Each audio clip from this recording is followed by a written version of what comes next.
no capítulo 14 agora.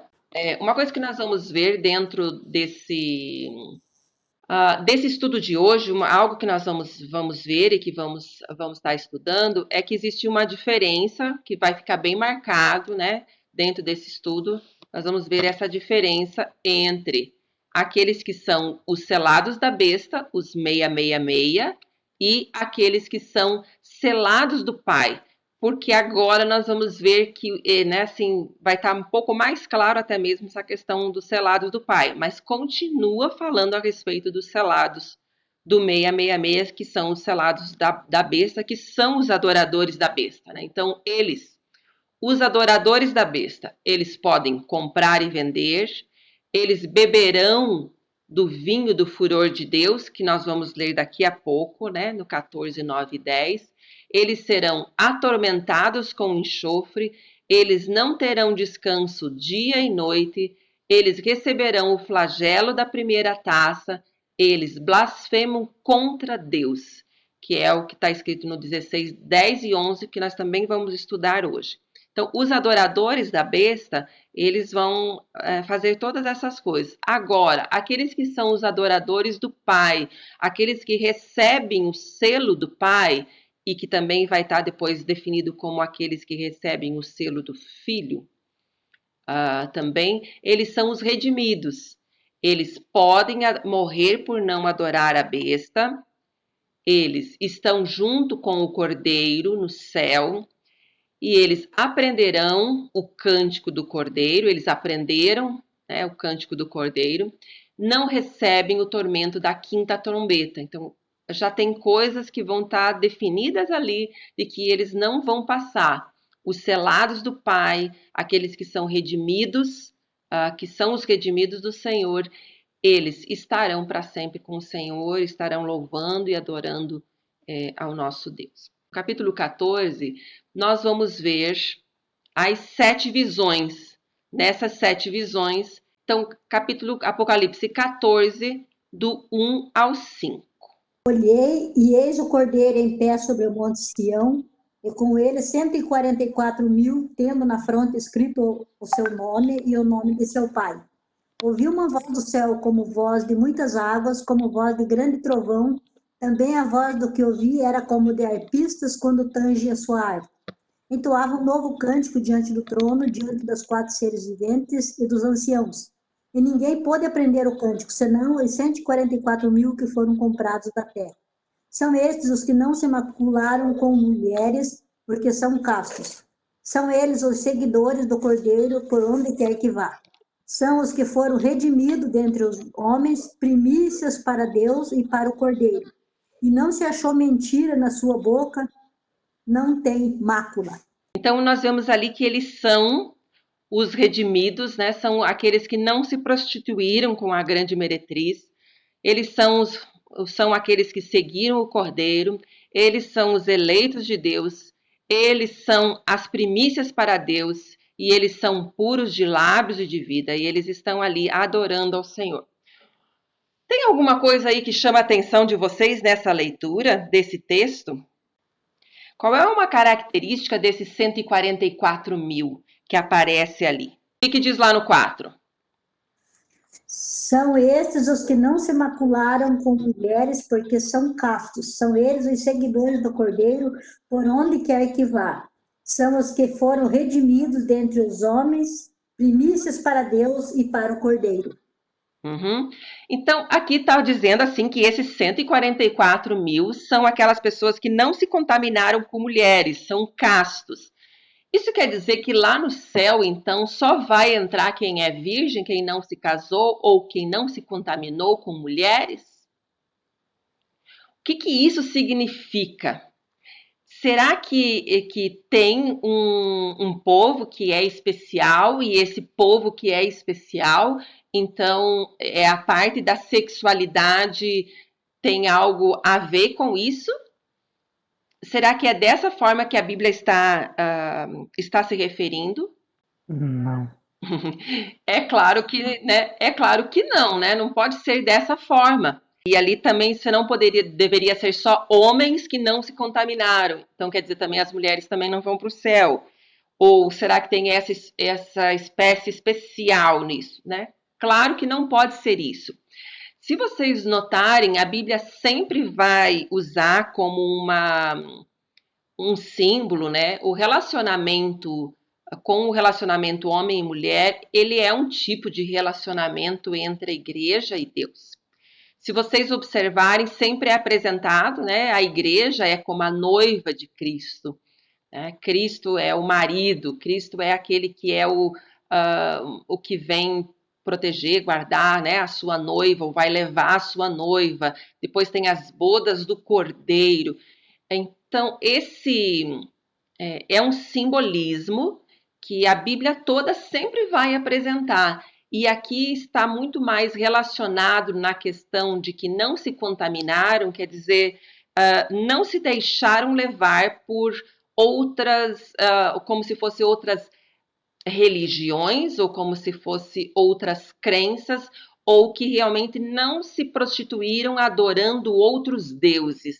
É muito mais nessa linha, quer dizer, sempre se permaneceram fiéis a Deus nisso. Aí pode surgir outra dúvida. Puxa, mas então se alguma vez na minha vida eu já adorei outros deuses, quer dizer que então eu não tenho possibilidade de ir para o céu, ou então eu vou ter que ficar num outro lugar, ou porque é isso que os testemunhos de Jeová aí vão pregar, que os outros ficam aqui na terra. Isso também não é verdade, porque a palavra de Deus vai deixar muito claro que o sangue de Jesus nos lava de todo o nosso pecado, e o sangue de Jesus, ele nos torna, né, alvos mais do que a neve. Então nós temos que olhar sempre os versículos da palavra de Deus em contexto, né, dentro do contexto de toda a palavra, daquilo que a palavra de Deus está nos dizendo, e não podemos fazer uma doutrina bíblica baseada numa expressão, porque eu tenho que entender que quando João escreveu sobre isso, quando ele estava escrevendo, as pessoas que leram lá a primeira carta, né, ou esses primeiros relatos, eles entenderam isso, eles entenderam como é que isso funcionava, tá? Então, não tem a ver com isso, tem a ver muito mais com a questão religiosa, no sentido de adoração a Deus e de se permanecer fiel a Deus, fiel na sua adoração a Deus. A primeira voz, o que é que essa primeira voz vai estar falando? Temei a Deus e dai-lhe glória, pois é chegada a hora do seu juízo.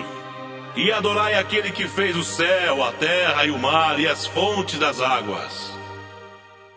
Aqui, o que a primeira voz vai dizer, só que observem que é a primeira voz, mas é a segunda visão, porque a primeira visão era lá dos 144 mil, quer dizer, daqueles que são os comprados para com Deus, os remidos de Deus, que eles estavam lá diante do Senhor.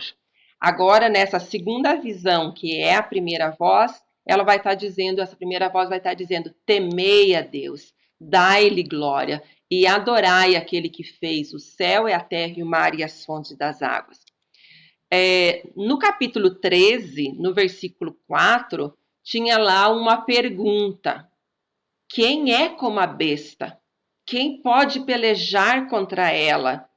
Fazia essa indagação porque ela chegou toda poderosa, ela chegou fazendo sinais, fazendo maravilhas, e aquelas pessoas que não podiam, que aquelas pessoas que não adoravam a besta eram mortas. Mas a resposta vem agora. Não temam a besta, temam a Deus. Dai glória a Deus. Adorem ao Senhor que fez o céu e a terra e fez todas as coisas, ele está acima disso tudo. Então, essa voz vem em contrapartida daquela palavra e já vem nos trazer esperança, dizendo, não, nossa vida está baseada no Senhor e é dessa forma que a gente deve permanecer. A segunda voz... Caiu a grande Babilônia, que tem dado a beber a todas as nações do vinho da fúria da sua prostituição. Aqui vai estar se referindo, né, dizendo caiu a grande Babilônia. Nós vamos ver um pouco para frente quem é essa grande Babilônia. Mas já vem, antes de ter a explicação de quem é a Grande Babilônia, já vem a voz dizendo, ela caiu, ela foi por terra, ela foi derrotada. Não temam essa Grande Babilônia.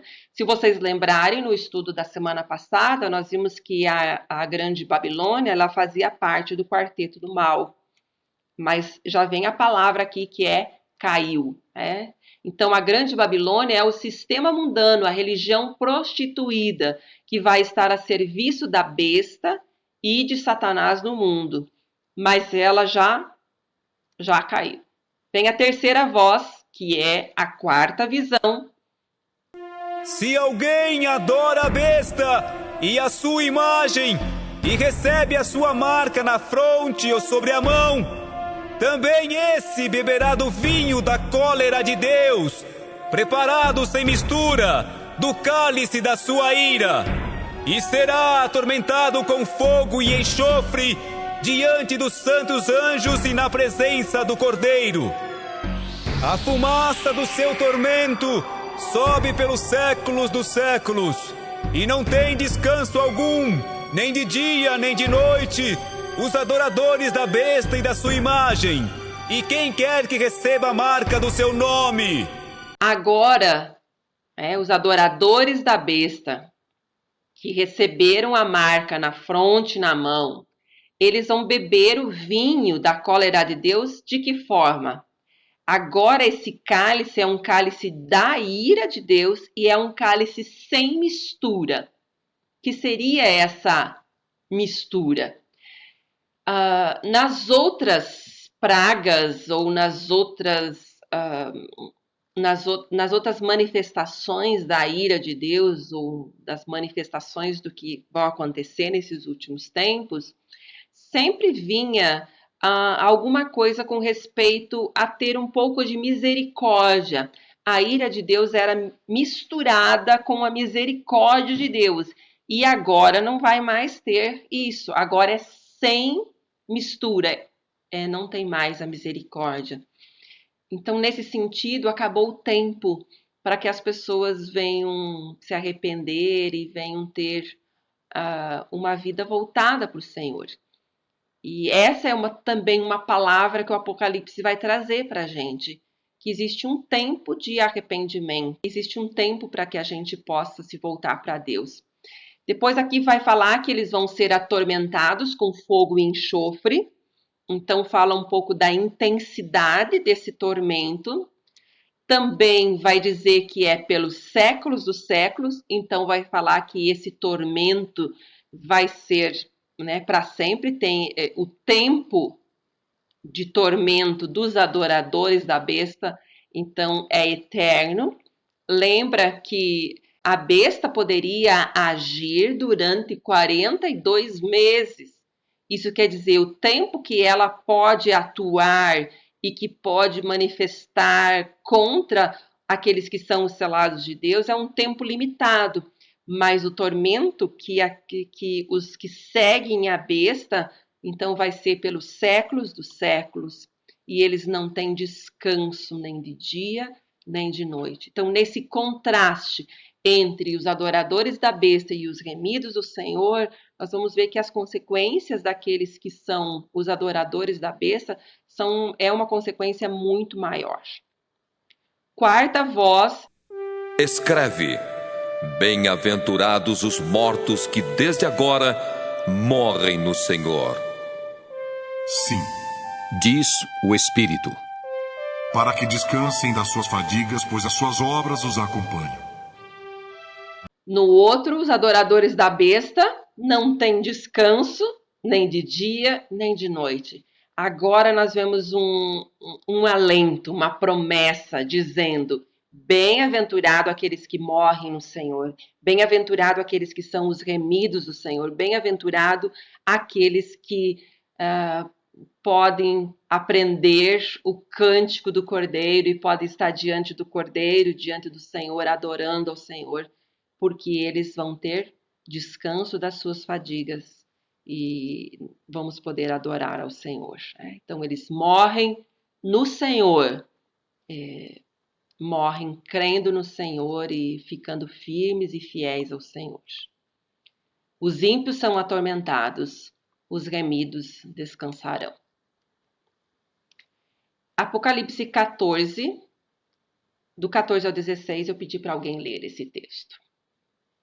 Olhei e eis uma nuvem branca, e sentado sobre a nuvem, um semelhante à filha de homem, tendo na cabeça uma coroa de ouro e na mão uma foice afiada.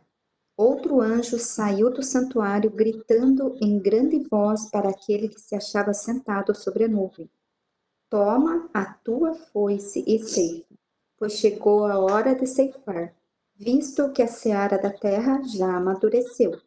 E aquele que estava sentado sobre a nuvem passou a sua foice sobre a terra, e a terra foi ceifada. Nós vemos aqui, então, que nessa visão, diz que tem um ali que é semelhante ao Filho do Homem, e esse que é semelhante ao Filho do Homem, ele tem uma coroa na cabeça, e ele tem nas suas mãos uma foice. Toma tua foice, ceifa, pois chegou a hora de ceifar, visto que a seara da terra já amadureceu. E tem essa voz dizendo: chegou a hora da ceifa. A terra já está madura, já chegou esse tempo, o tempo da colheita chegou. Aqui, o arrebatamento da igreja vem ser nesse momento aqui. Nós vamos ver que fala a respeito de uma outra ceifa, que é uma ceifa diferente. Essa ceifa agora aqui é apresentada pelo Filho. É o Filho que vem fazer essa ceifa. No Mateus 13, 39 a 43, vai falar um pouquinho a respeito disso.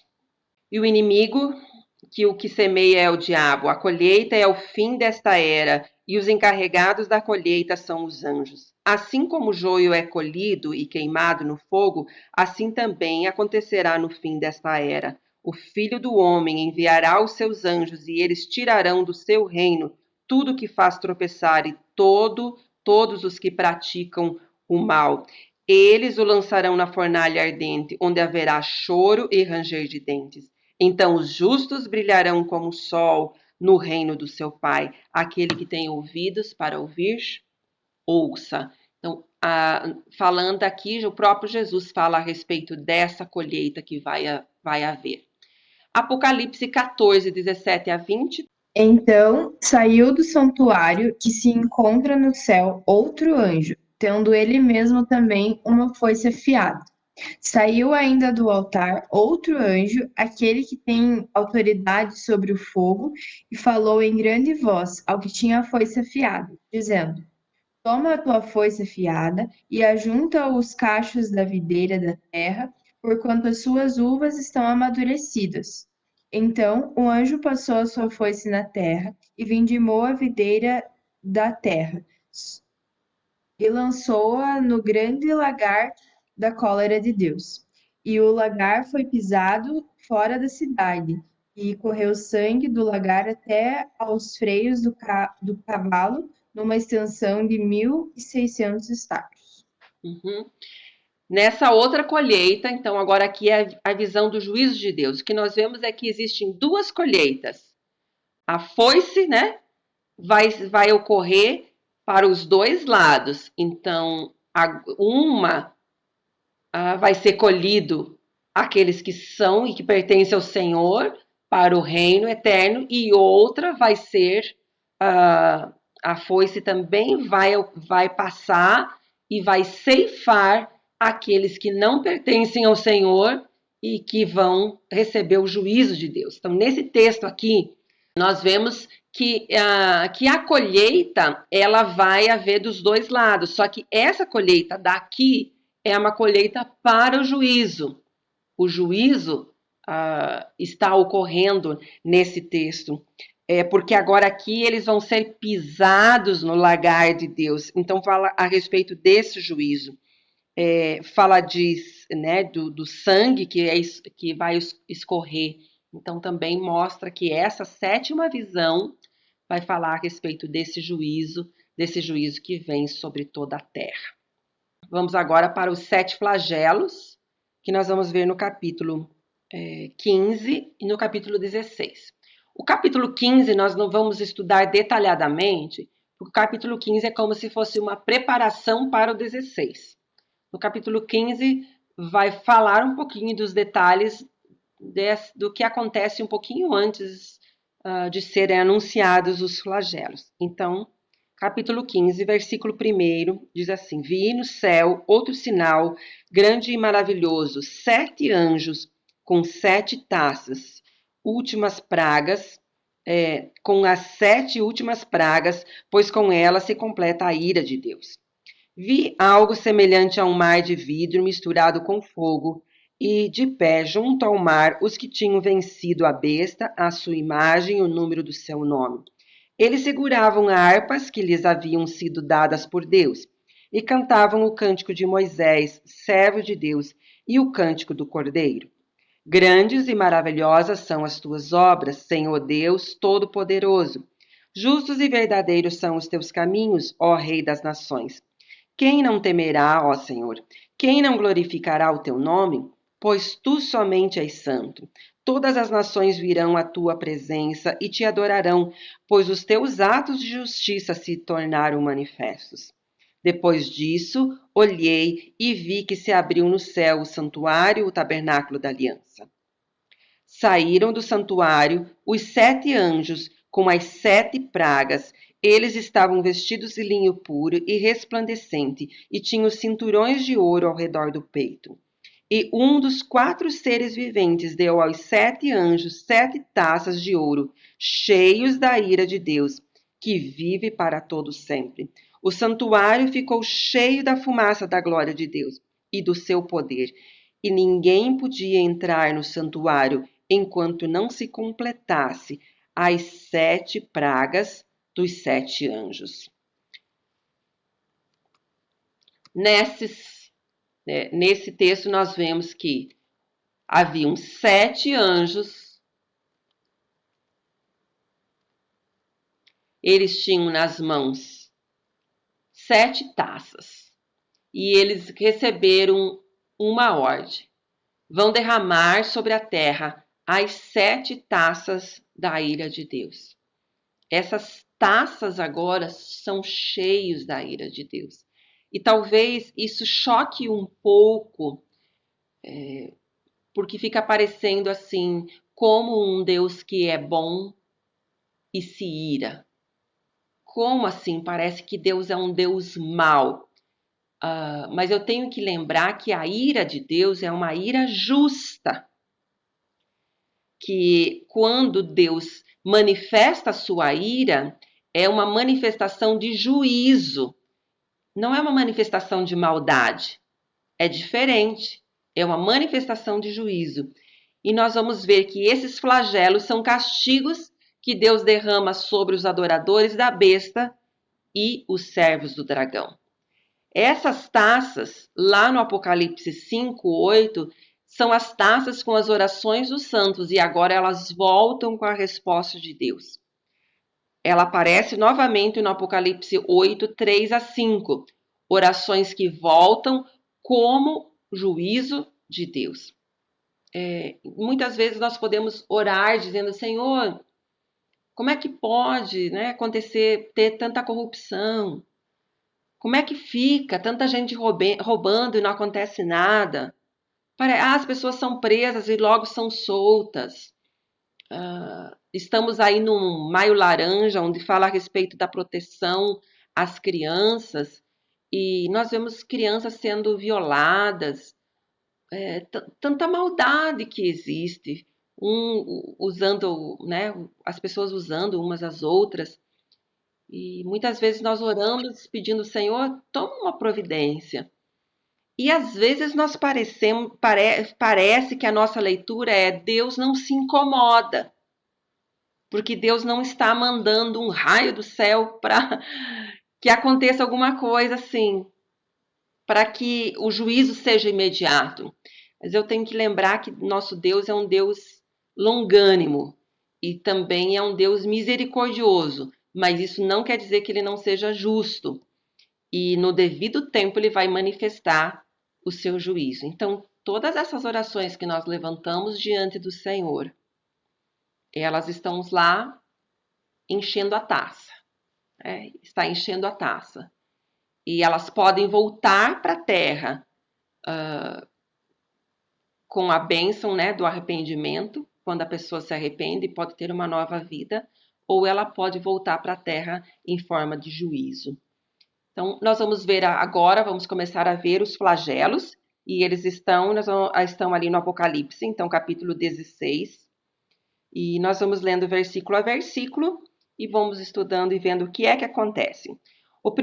Versículo 2. O primeiro anjo foi e derramou a sua taça pela terra, e abriram-se feridas malignas e dolorosas naqueles que tinham a marca da besta e adoravam a sua imagem. Veja que esse primeiro flagelo, esse primeiro anjo que vem e derrama a sua taça, ele derrama a sua taça da ira do Senhor diretamente aos adoradores da besta, que são feridos com úlceras malignas. É como se o corpo deles inteiro ficassem cheios de feridas malignas dolorosas.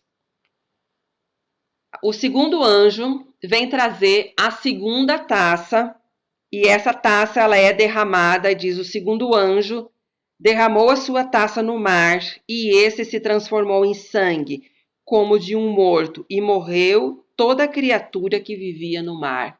Essa taça agora, então, é derramada sobre o mar, e tudo que está nela, e o mar se torna em sangue.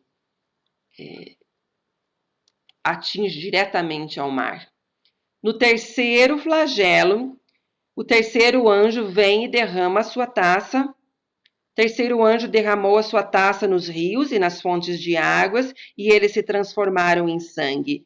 Então ouvi o anjo que tem autoridade sobre as águas dizer: Tu és justo, tu, o santo que és e que eras, porque julgaste todas as coisas.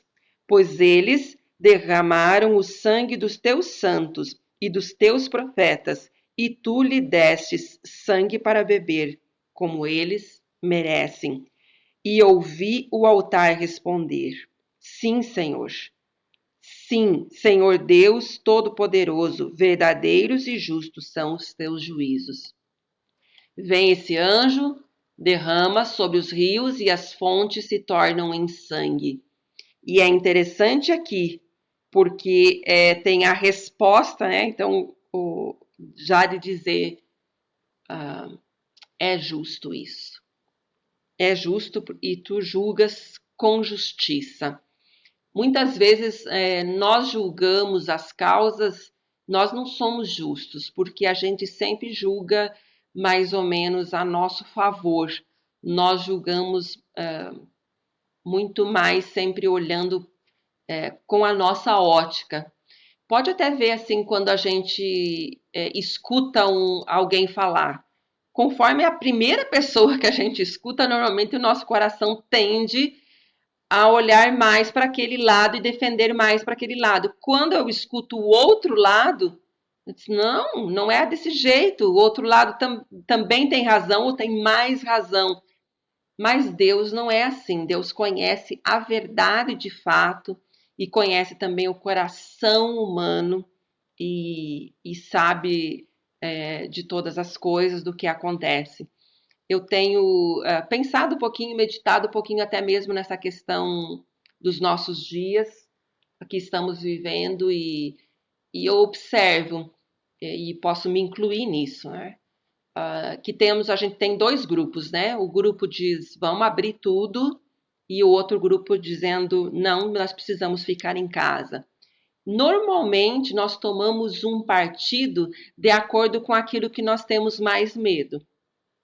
Eu tenho mais medo de ficar doente, então eu sou mais do time fica em casa.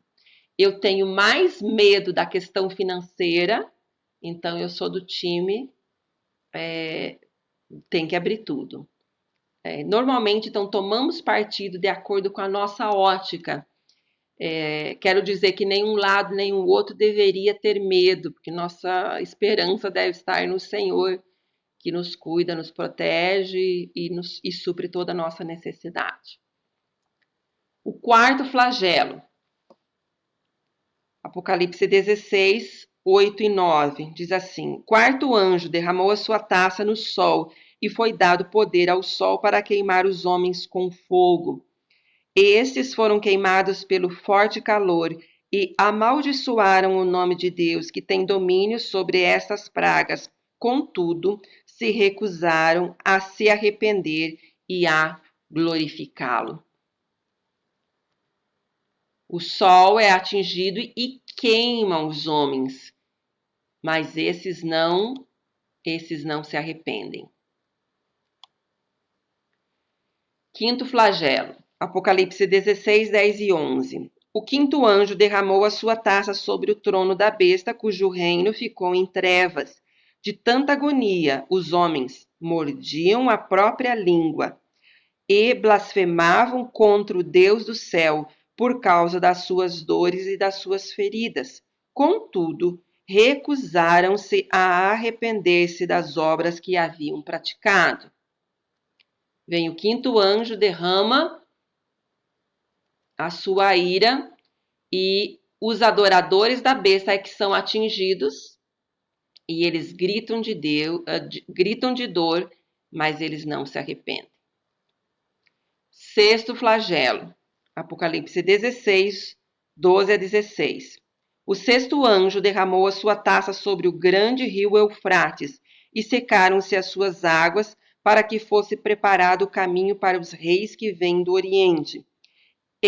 Então vi saírem da boca do dragão, da boca da besta e da boca do falso profeta 3 espíritos imundos semelhantes a rãs. São espíritos de demônios que realizam sinais miraculosos. Eles vão aos reis de todo o mundo, a fim de reuni-los para a batalha do grande dia do Deus Todo-Poderoso. Eis que venho como ladrão, feliz aquele que permanece vigilante e conserva consigo as suas vestes, para que não ande nu e não seja vista sua vergonha. Então os 3 espíritos os reuniram no lugar que em hebraico é chamado Armagedon. Agora, nesse flagelo, o rio Eufrates é atingido e a trindade satânica reúne os reis para o Armagedon. Então, o rio, ele seca e vai acontecer esse flagelo, esse derramar da ira de Deus. Aqui o que é interessante é que novamente vai falar a respeito do dragão e da besta e vai falar que eles poderiam, né, que eles realizam e eles soltam espíritos de demônios e que realizam sinais miraculosos.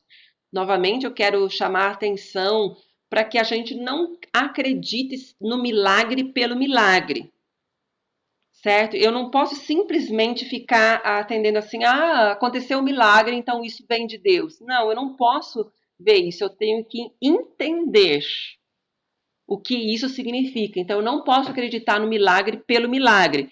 Eu preciso perceber se aquele milagre vem das mãos de Deus ou vem das mãos de Satanás.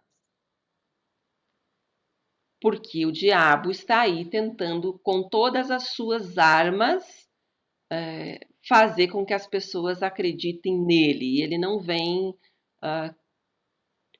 vestido de diabo, né? Ele vem como anjo de luz para enganar, para ludibriar as pessoas.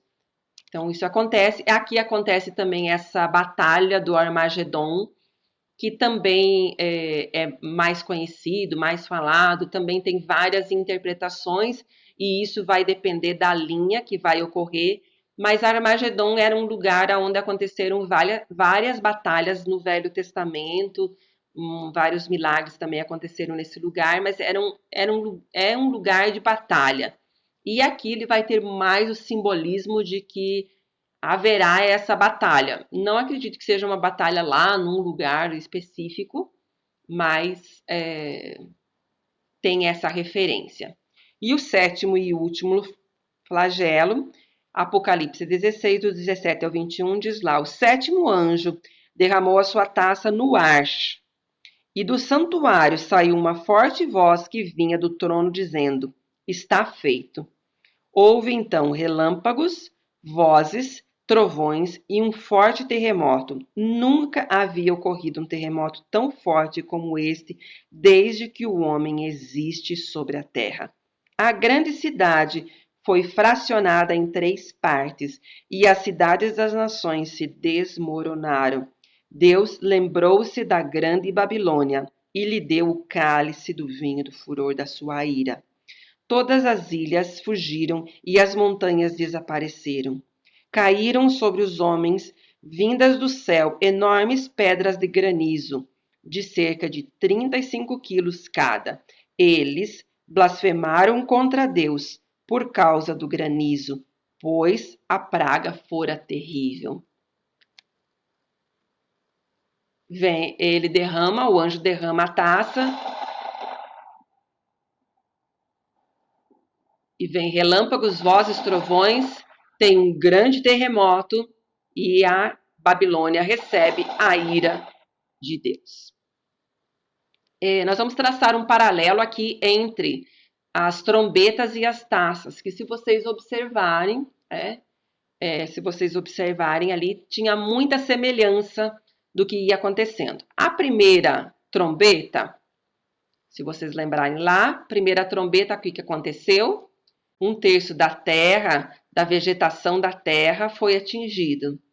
Nas taças, nós vemos que os adoradores da besta na terra é que foram atingidos. Eu não vejo muita correlação entre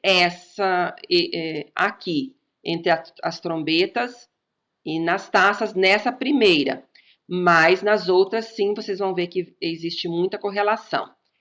Na segunda trombeta, o mar se torna em sangue. Na segunda taça, o mar também se torna em sangue. A diferença aqui é qual? Na trombeta é 1/3 do mar se torna em sangue. Agora aqui nas taças já é completo. Lembra que essas taças agora era sem mistura? Quer dizer, agora já não tem mais a misericórdia. Agora aqui já é completa. O juízo de Deus já é completo. Na terceira trombeta, nós vemos que os rios e as fontes de água se tornam amargosas. Agora, aqui também nós vemos que os rios e as fontes se tornam em sangue. Então, nós vemos a correlação que agora aqui são as águas potáveis que são atingidas. Na terceira trombeta e também na terceira taça. Na quarta trombeta e na quarta taça, nós vemos que o sol é atingido. Só que na trombeta, o sol e a lua e as estrelas escurecem. E na quarta taça, o sol vem a intensificar o seu poder. Porque agora o sol queima os homens. Então, ele não é que ele escurece, ele tem mais poder. Mas também, novamente, é atingido o sol. Na quinta... vem a praga lá dos gafanhotos, são como gafanhotos, que eram como cavalos, e a picada deles durava durante 5 meses, e não podia picar aqueles que são os selados de Deus, e a picada era como picada de escorpião. Agora aqui, nas taças, nós vemos que o reino se transforma em trevas, e eles vão ser atingidos por dor, eles vão ter muitas dores. Os homens são atingidos dessa forma. Na sexta trombeta, nós vemos que 1/3 das pessoas morrem e acontece isso lá, os anjos estão lá no rio Eufrates. E agora aqui na sexta taça também, o Eufrates seca e eles são preparados para essa grande peleja. Então, aqui tem uma correlação com o Eufrates. Na sétima trombeta, nós vemos que chegou a ira de Deus contra as nações, e também existem relâmpagos, vozes, trovões e terremoto, e nas taças também, e vai dizer, feito está. Feito está, caíram as cidades das nações. Deus dá o cálice da sua ira, relâmpagos, vozes, trovões e terremoto. Então, nós vemos que muitas vezes aqui tem muitas correlações de uma coisa com a outra, entre as trombetas e entre as taças, e que nós podemos verificar aqui nesse estudo.